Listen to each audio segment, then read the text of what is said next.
Australia finds itself in a complex and challenging position as it navigates high-stakes trade negotiations with the United States amid President Trump's aggressive tariff regime. As of July 2025, Australia faces unique pressure points that distinguish its negotiations from other Asia-Pacific countries, with critical domestic policies becoming bargaining chips in the broader trade dispute. Current tariff landscape. Australia currently faces a 10% baseline tariff on virtually all exports to the United States, implemented as part of Trump's Liberation Day tariffs announced in April 2025. Additionally, Australian steel and aluminum exports are subject to a devastating 50% tariff that was increased from 25% in June 2025.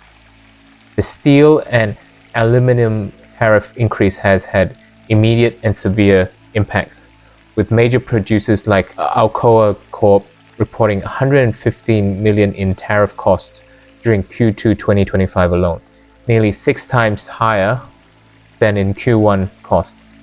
The August 1, 2025 deadline looms large for Australia, as this represents the cutoff for securing a deal before potentially facing even higher tariff rates. Key negotiation terms and sticking points. Biosecurity on US beef. One of the most politically sensitive issues in the negotiations has been Australia's long-standing biosecurity restrictions on US beef imports. Since 2003, American beef has been effectively banned from Australia due to concerns about mad cow disease. If you like this kind of content, it would mean the world to me if you were to give a thumbs up, a comment, or subscribe to my channel. In a significant concession, the Albanese government lifted the beef import ban on July 25th, 2025. However, this decision has created political controversy, with Nationals leader David Littleproud claiming the restrictions were traded away to appease Donald Trump. Adding to the confusion, Prime Minister Albanese and Trade Minister Don Farrell have provided contradictory statements about whether Trump directly raised this issue during negotiations. Trade Minister Farrell maintains that there was nothing suspicious about this timing, asserting that was a result of a decade-long review concluding that the US had enhanced its beef safety protocols. However, the timing immediately follows Trump's specific criticisms of Australian beef restrictions as justification for tariffs. Pharmaceutical Benefit Scheme, otherwise known as PBS reforms. The US pharmaceutical industry, represented by the Pharmaceutical Research and Manufacturers of America, has mounted a sustained campaign targeting Australia's PBS as a trade barrier. The US demands center on several key areas. Patent notification rules. The US claims Australia's current system provides inadequate notification to patent holders. Pricing mechanisms. US companies argue the PBS systematically devalues US medicine through its price negotiation processes. Market access. Demands for easier pathways for new US pharmaceuticals to gain PBS listing. The PBS represents a particularly sensitive issue for Australian negotiators, as it enjoys overwhelming public support and is considered a cornerstone of Australia's healthcare system. Political leaders from both major parties have vowed to strongly defend the PBS against US pressure, with Health Minister Mark Butler warning that large pharmaceutical companies could face targeted measures if they continue lobbying against the scheme. News Media Bargaining Code. Australia's world-leading news media bargaining code has emerged as a significant friction point in trade negotiations. The 2025 Foreign Trade Barriers Report from the US Trade Representative formally flags the code as a trade concern for the first time, citing grievances over Australia's digital platform regulation. The code, which requires digital platforms like Google and Meta to pay Australian news businesses for content has been characterized by US tech companies as a coercive and discriminatory tax. The US is particularly concerned about the Albanese government's December 2024 announcement of expanded coverage under the code. This issue has created additional political complexity, as US-based tech giants have complained to US authorities with the framing of the code as an unfair financial burden, potentially triggering trade sanctions. Australia's strategic leverage: critical minerals as bargaining power. Australia's most significant negotiating asset is its vast reserves of critical minerals and rare earth elements. The US is desperate to reduce its dependence on Chinese mineral processing, which controls 92% of rare earth element processing globally as of 2023.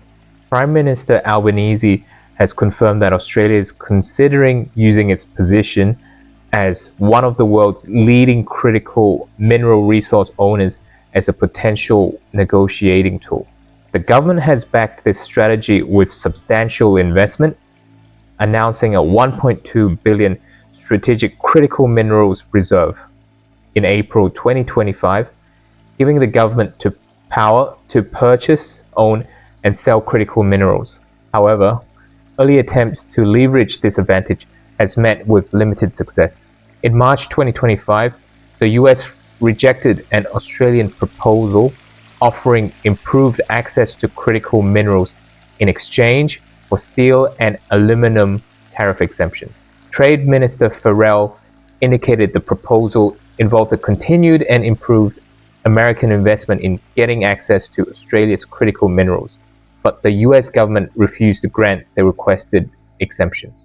Defense alliance considerations. Australia's unique position as a major US defense ally through AUKUS creates both opportunities and complications in trade negotiations. The $368 billion AUKUS submarine program theoretically provides Australia with additional leverage, but it also creates vulnerabilities. Reports suggest the Trump administration is considering requiring Australia to commit to fighting China in an event of an attack on Taiwan as part of AUKUS obligations. Additionally, Defense Secretary Pete Hegseth has called for Australia to increase its defense spending to 3.5% of GDP, a massive increase from the current 2% level. The uncertainty surrounding AUKUS under this Trump administration has led Australia and the UK to sign a separate 50-year bilateral defense treaty in July 2025, strengthening ties independent of US involvement. Negotiation strategy and timeline.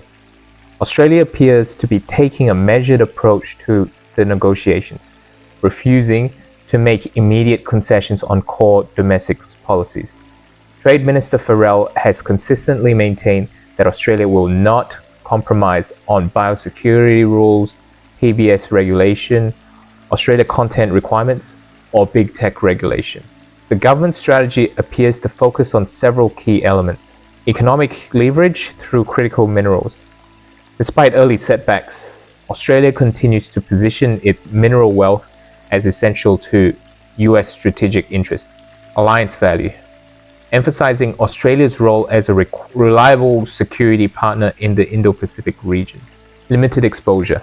Australia's relatively small trade exposure to the US, only 5% of total exports, provides some insulation from tariff impacts. Regional coordination. Working with EU and CPTPP partners on coordinated responses to US tariffs rather than bilateral capitulation. Prospects and challenges. Australia's negotiation position presents both strengths and vulnerabilities. Unlike many other Asia-Pacific countries scrambling to complete deals before the August 1st deadline, Australia has not received a formal tariff notification letter threatening specific higher rates. This suggests that either that Australia is not considered a priority target or that its strategic value provides some protection. However, steel and aluminum tariff increases demonstrate that Australia is not immune to punitive measures.